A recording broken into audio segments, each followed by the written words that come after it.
Ah, cette fois, il n'y a pas eu besoin d'attendre un an pour retrouver notre Suédoise de référence. Précédemment, vous aviez vu sa carrosserie transformée après l'intervention du garage Torrent. Après ça, j'avais fait le nécessaire pour fiabiliser la mécanique, et la session avait pris fin avec la disparition du calculateur moteur. Quand je me suis aperçu qu'il n'était plus là, il a disparu. Heureusement, le coupable s'est fait connaître. Merci à lui. On va savoir ce qu'il a fait avec un certain Laurent. À la fin de l'épisode, il y a des chances pour que vous espériez que lui aussi vous subtilise votre CU de sable. Je vous donnerai ses coordonnées. Je sais pas pourquoi, j'ai une inexplicable envie de changer mes injecteurs. Dynapars m'en a envoyé un jeu de 4 qui devrait faire l'affaire. Je les remercie déjà. Je vais pouvoir reprendre la route sereinement en toute sécurité maintenant. Si j'arrive à sortir la rampe. Cette disparition de calculateur et le remplacement d'injecteur n'a absolument rien à voir l'un avec l'autre. C'est juste une coïncidence comme on en trouve parfois dans les régimes dictatoriaux où des gens parfois disparaissent sans raison. La réponse est sûrement bof, pas trop en fait. Là je suis en train de perdre mon précieux carburant.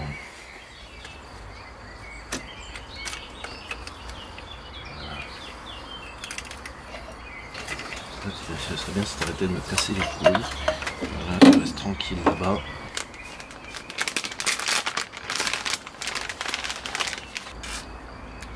Quand on oublie le lubrifiant silicone, c'est encore le meilleur moyen pour monter des injecteurs récalcitrants. Une fois les 4 montés, je me rends compte d'une autre incroyable coïncidence.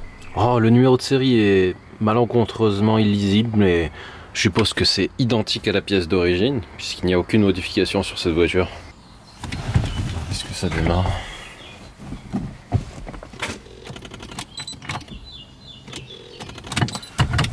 C'est pas ma journée, hein. J'avais complètement perdu de vue que cette batterie, elle était pas vraiment digne de confiance, donc voilà, je peux rien faire de plus, à part retourner chez moi chercher un booster.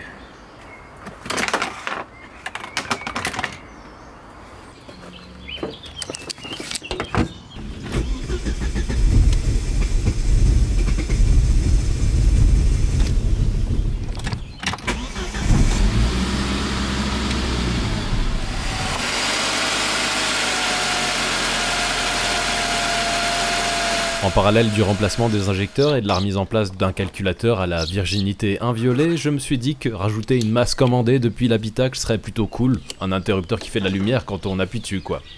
Allez savoir ce que ça pourrait déclencher dans les entrailles électroniques de notre Scandinave. Et on va relier ce fil à la broche du calculateur. Par exemple, je sais pas, le pin 40, comme ça.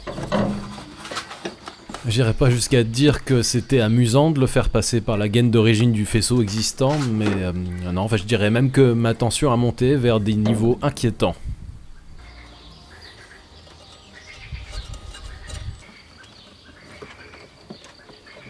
Avant de tout installer définitivement, vaut mieux s'assurer que ça fonctionne comme prévu avec l'aide d'un multimètre. C'est juste pour tester. Voir si j'ai pas coupé le fil pendant l'installation, ce serait vraiment très dommage. Ok, pin 40. Non, a priori c'est bon. Donc je vais pouvoir installer l'interrupteur et remettre tout ça en place. Normalement c'est fini. Et j'ai fait ça bien. Pour le passage du fil, j'ai mis une gaine pour le protéger et fait passer par un truc qui pourrait ressembler à un montage d'origine, je trouve. Sauf bon, ici, mais c'est caché. Reste à voir où est-ce que je mets l'interrupteur et où est-ce que je fais cheminer le fil.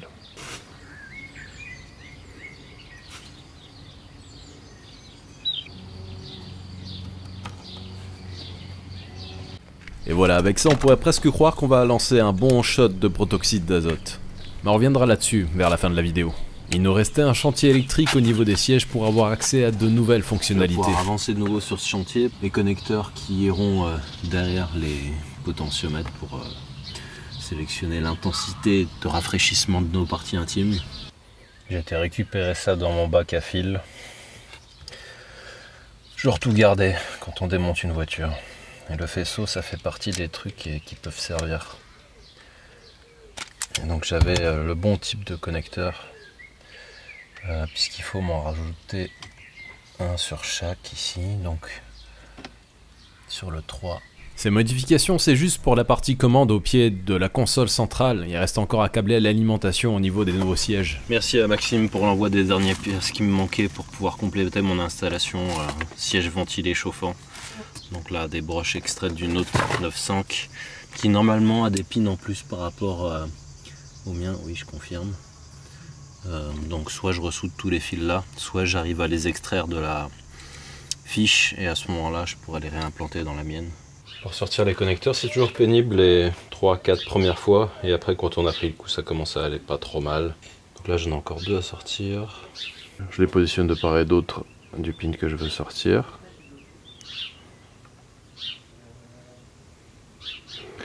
Et après, je les pousse à la pince pour bien forcer les pattes à se mettre en position de sortie. Et généralement avec un bon coup sec ça doit sortir. Et on va pouvoir répéter cette même opération encore 3 fois. Je viens de tester au multimètre, ça a l'air de fonctionner correctement. La batterie que j'ai sur cette voiture elle est très faible, donc je sais pas si ça sera vraiment concluant, mais voilà, je me mets à la messe ici. Et normalement cet alignement de connecteurs, il y en a 3 que j'ai rajouté ici. Plus une mise à la masse. Là, je suis voilà, je suis à 0 à ventilation, je passe à 1. Donc j'ai 10 volts ici. Comme je vous dis, la batterie est faible. Ensuite, hop, vitesse 2, au suivant, 10. Voilà, je suis à vitesse 3. Donc tout fonctionne. On va donc pouvoir enfin installer le reste de la sellerie qui méritait d'être remplacée.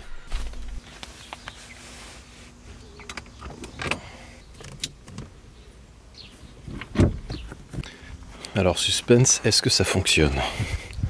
Le contact est mis. Là j'entends quelque chose. Vitesse 1. 2 et 3. Bon, c'est assez bruyant en vitesse 3. Faudra voir ce que ça donne en termes d'efficacité. Je sens pas grand chose à vrai dire, mais bon, on verra à l'usage. Les sièges chauffants, j'entends un relais cliquer, donc normalement ça fonctionne aussi. Impec. Et ben, il reste plus qu'à câbler l'autre côté et on a fini avec ça.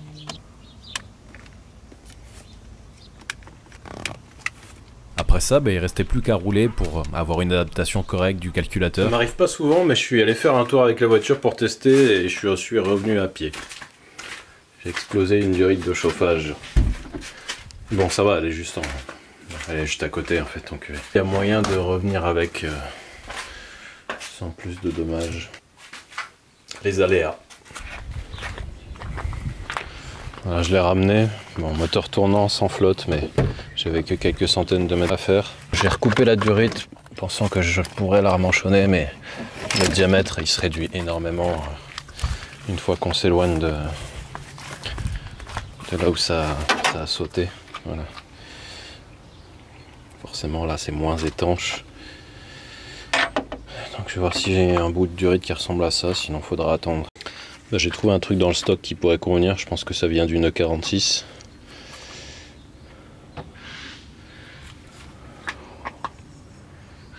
Pas si loin, hein. J'avais trouvé la pince qui permettait de s'en sortir facilement avec ces colliers quand ils sont inaccessibles. Je me suis dit, ouais, j'en ai jamais besoin de ce truc. Et ben là, j'aurais bien été content de l'avoir. Je me suis quand même démerdé pour l'installer. Et je trouve que le tuyau fait bien illusion. On pourrait croire que c'est celui d'origine.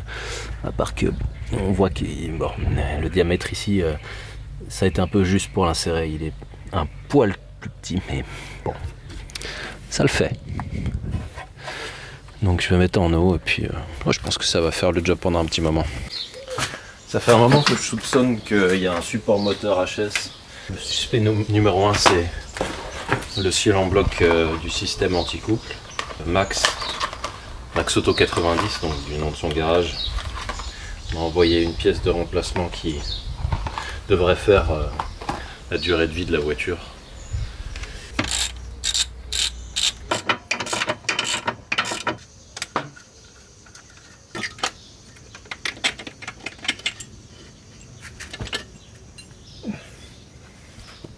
J'imagine que ça c'est un mouvement qu'on peut appeler excessif.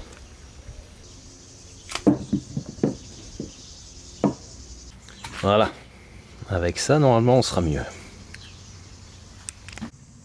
Ça fait une bonne raison de remplacer ce support. Heureusement, il est encore plus facile à changer que le précédent qu'on voit Là-bas. ici monté à l'image.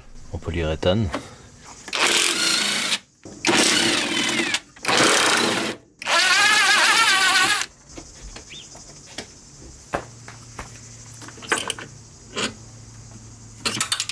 Vu qu'il m'a l'air de savoir ce qu'il vend, je me suis dit que ce serait une bonne idée et comme on peut le voir, c'est la bonne pièce. Donc moi j'aurais pas perdu mon temps. C'était pas excessivement cher. Et j'espère que ça fera la différence à l'usage. C'était effectivement assez critique. Et comme j'ai démonté le support de batterie, je pouvais pas le laisser en l'état. Dégueu. Beau. Il y a de quoi être impressionné par la consommation de batterie de ces voitures, ou plutôt par la longévité médiocre des batteries de nos jours. Ça faisait un moment que je galérais avec celle en place, donc là, je devrais être tranquille pendant 2 ans. Il est sympa, Maxime a aussi trouvé un petit essuie-glace de remplacement. Celui-là, il tirait un peu la tronche. On est dans le détail là, mais vu que la peinture est belle, ce serait dommage de laisser ça en l'état.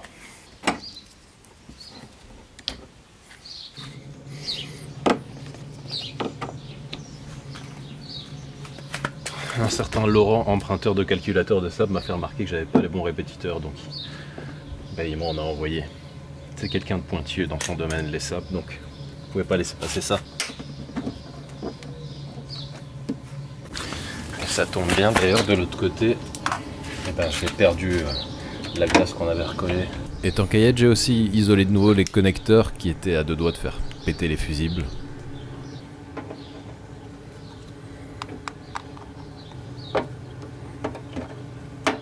L'un d'entre vous a eu la gentillesse de m'envoyer quelque chose qui devrait agrémenter les futurs longs trajets à bord d'Air Sweden.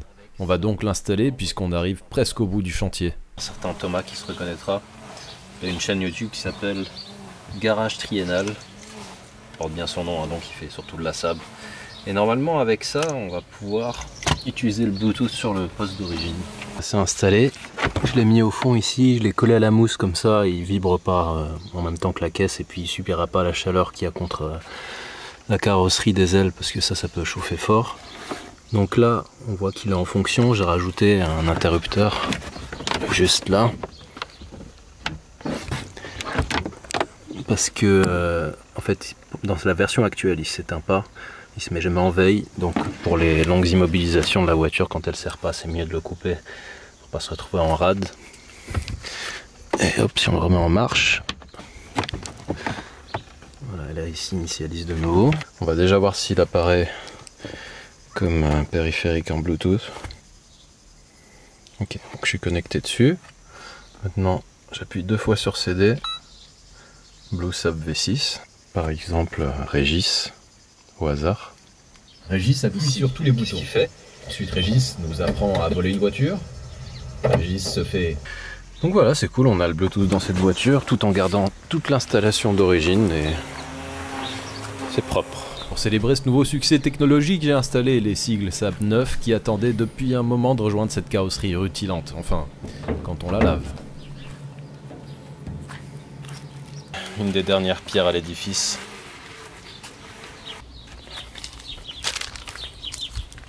À quelques détails près, la rénovation est terminée, mais pour l'instant, je ne peux pas en profiter dans les conditions actuelles. Là, il fait 32 et c'est insupportable de rouler avec cette voiture parce que tous les aérateurs côté passager, que ce soit en bas ou en haut, et y compris passager arrière, ça souffle chaud à fond. Et c'est un problème assez connu sur cette voiture, ça vient des articulations des volets qui servent à gérer le mélange chaud-froid. Donc là j'en ai acheté dans une version en aluminium, c'est cher, c'est même pour ce que c'était vraiment pas donné. Donc maintenant il faut accéder à ces pièces pour les remplacer.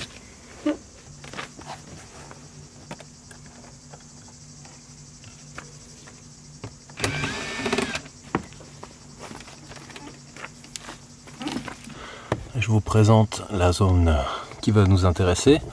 En haut, un des actuateurs, en bas l'autre. Et on va voir si les deux sont fautifs ou juste l'un des deux.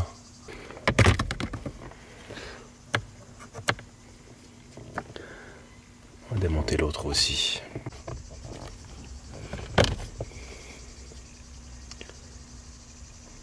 Pas l'air en mauvais état, c'est bizarre. Hein, pour une raison que j'ignore et que j'ai du mal à expliquer cette fois-ci, puisque j'ai bien un problème de mélange. Je sais pas ce qui était cassé sur ma version, donc j'ai dû scier cette partie parce que pour pouvoir mettre les pièces en aluminium, il faut se débarrasser de cet arbre qui est en une seule partie normalement. Et en fait, le kit de réparation, l'intérêt c'est qu'il se place là-dedans, sur la partie qui va rester en place. Cette fiche au fond était déconnectée, je sais pas pourquoi. Je l'ai remise, on verra si c'est lié ou pas. Je crois que j'ai trouvé le problème. C'est pas du tout ce que je croyais. Finalement, les arbres là-bas, ils avaient sûrement rien. Bon, on va dire que j'ai upgradé le système avant que ça casse. Le vrai problème, ça venait du moteur correspondant au levier que j'ai remplacé. En fait, le moteur tournait dans le vide. Parce que l'axe qui est ici, qui tient en fait à l'autre bout un pignon, c'est un arbre de transmission quoi, et ben il était descendu et du coup il était plus aligné avec le pignon en plastique qui est là-dedans. Donc j'ai comparé en fait avec l'autre qui fonctionne bien et c'est là que j'ai réalisé que il suffisait de réinsérer l'arbre dans le trou ici pour que ça puisse fonctionner. Et là j'ai testé et cette fois-ci il tourne, donc j'ai bon espoir que ça ait réglé le problème.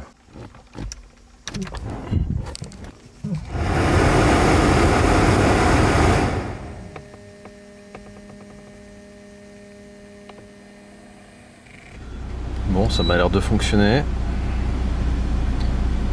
Donc là, j'ai du froid, je suis réglé à 21 degrés. Je vais monter un petit peu au max.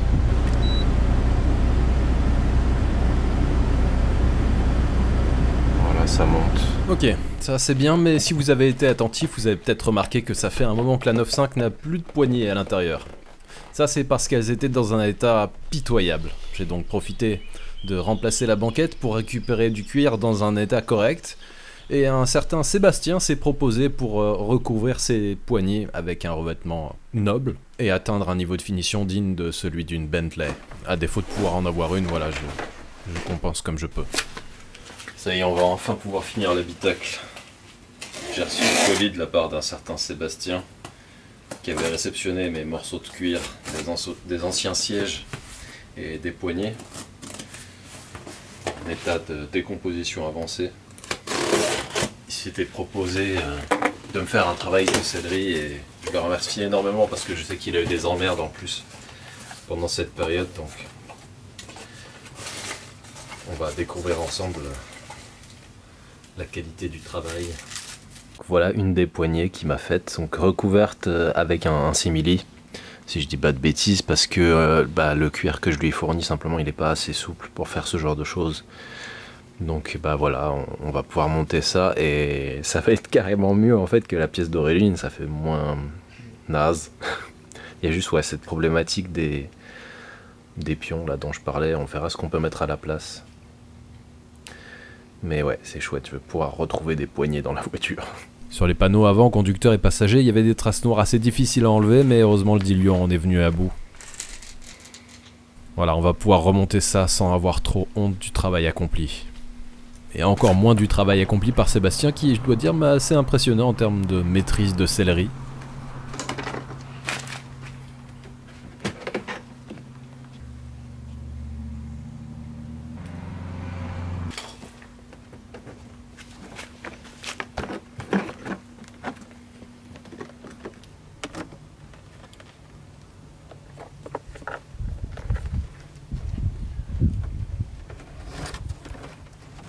Évidemment, à ce stade, j'ai remarqué qu'il y avait un détail que j'avais délaissé et que je pouvais pas laisser comme ça. Bon, on va pas remonter les poignées intérieures dans cet état, c'est quand même pitoyable. Donc, ce qu'il faut commencer par faire dans ce cas de figure, à mon avis, c'est un dégraissage. Bon, j'ai déjà masqué la poignée évidemment, la partie chromée. Elle est très bien, il n'y a pas de souci. Et après je vais utiliser le primaire d'adhérence, enfin promoteur d'adhérence comme Coleris l'appelle. Et par-dessus on mettra un restructurant plastique. Ça c'est un produit que je réservais pour un autre projet. Ce sera pour une des semaines à venir. Et on peut finir avec un fond de bombe noire qui traînait dans le coin.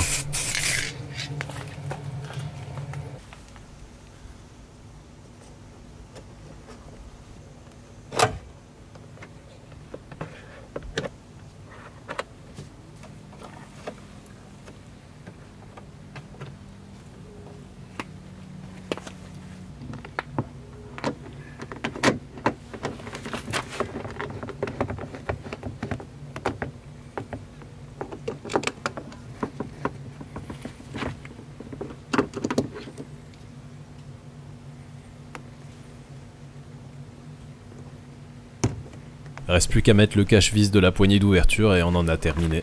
Bon, évidemment, ceux-là aussi, j'ai dû les reprendre. Ça se met comme ça.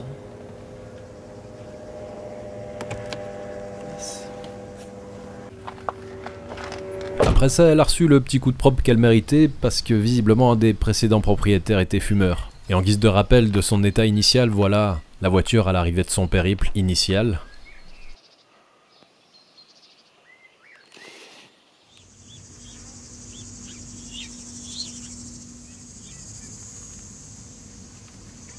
À défaut de pouvoir le qualifier d'intérieur état neuf, je pense qu'on peut s'estimer satisfait du rendu et du travail accompli.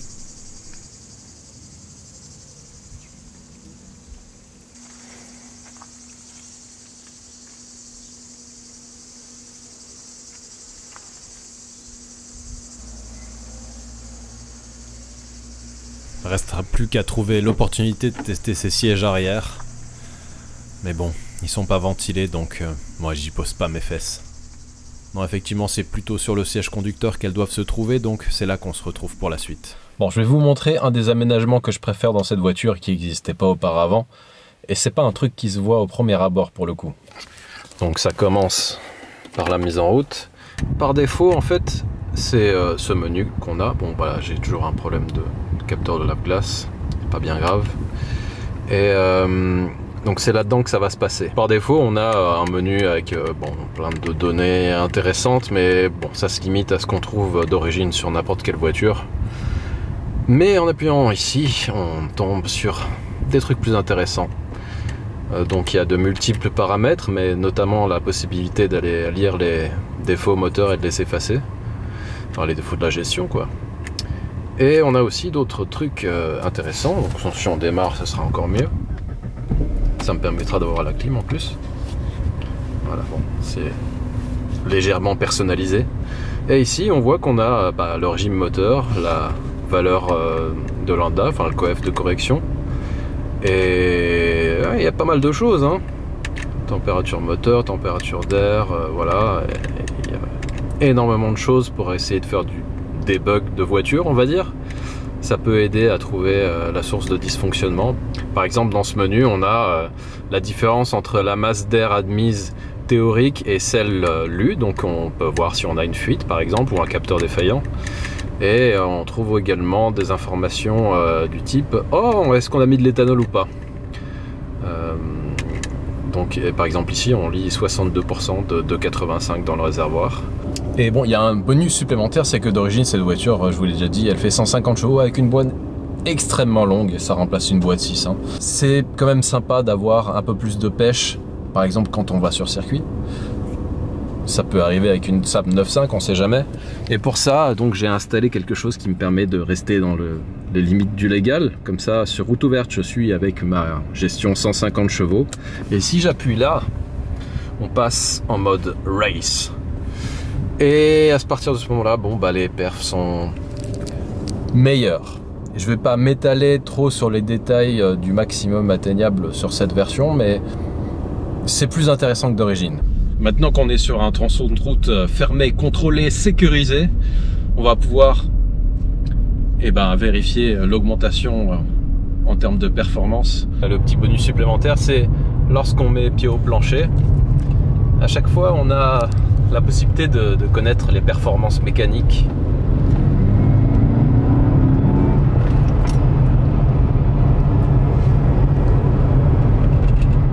Voilà, donc on va savoir combien j'ai développé de couple et de puissance sur la petite accélération. Bon, j'ai pas été approcher le rupteur ni rien, hein. Voilà. Là on est avec la gestion d'origine. Maintenant on peut passer en race mode, toujours sur route fermée. On va voir la différence.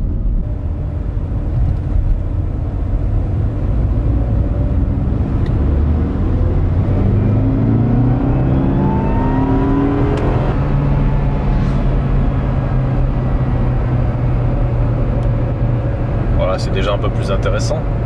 Vous vous souvenez qu'on avait fait un petit 0 à 100 qui était assez pitoyable à l'époque. On va refaire une mesure ici pour voir ce qu'on a pu gagner.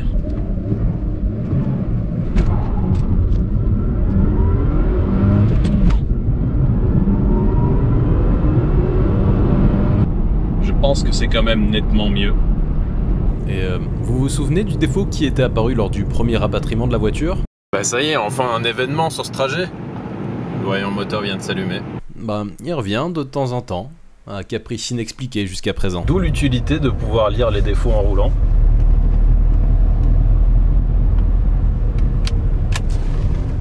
J'en reviens à l'instigateur de ces aménagements impromptus. Il s'agit de Laurent Dizy, spécialiste Saab pour l'entretien, la réparation et la reprogrammation trionique.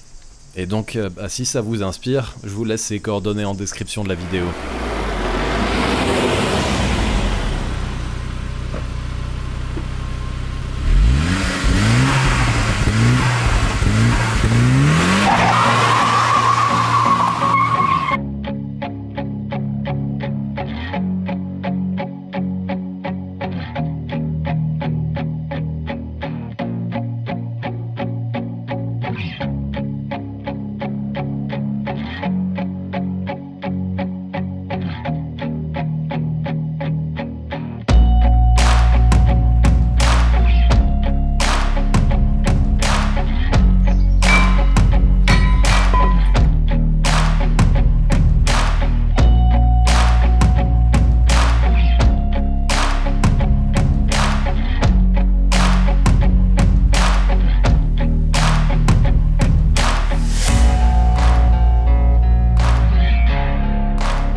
Puisque toutes les bonnes choses ont une fin, c'est la fin. Et j'ai pas grand chose à rajouter de plus que elle va prendre des kilomètres, j'espère sans me poser plus de problèmes que ça. Jusqu'à présent elle a été plutôt sage. Et c'était une Saab. Ce qui veut dire que je vais devoir partir avec le plus de dignité possible. Les burn-out ça va bien 5 secondes. Donc c'est la voiture banale, à l'image sportive mais on ne sait pas trop pourquoi, mais différente, comme l'a dit et répété Christophe qui m'a légué cette voiture. Les Saab sont différentes. J'ai pas encore trouvé pourquoi, sinon simplement par l'existence de la communauté qui est autour, sans laquelle ça ce serait pas ce que c'est, et toutes les autres non plus. Donc merci d'avoir suivi cette série et je vous dis à bientôt avec une autre. Et c'est pas ça qui manque, croyez-moi. Ciao!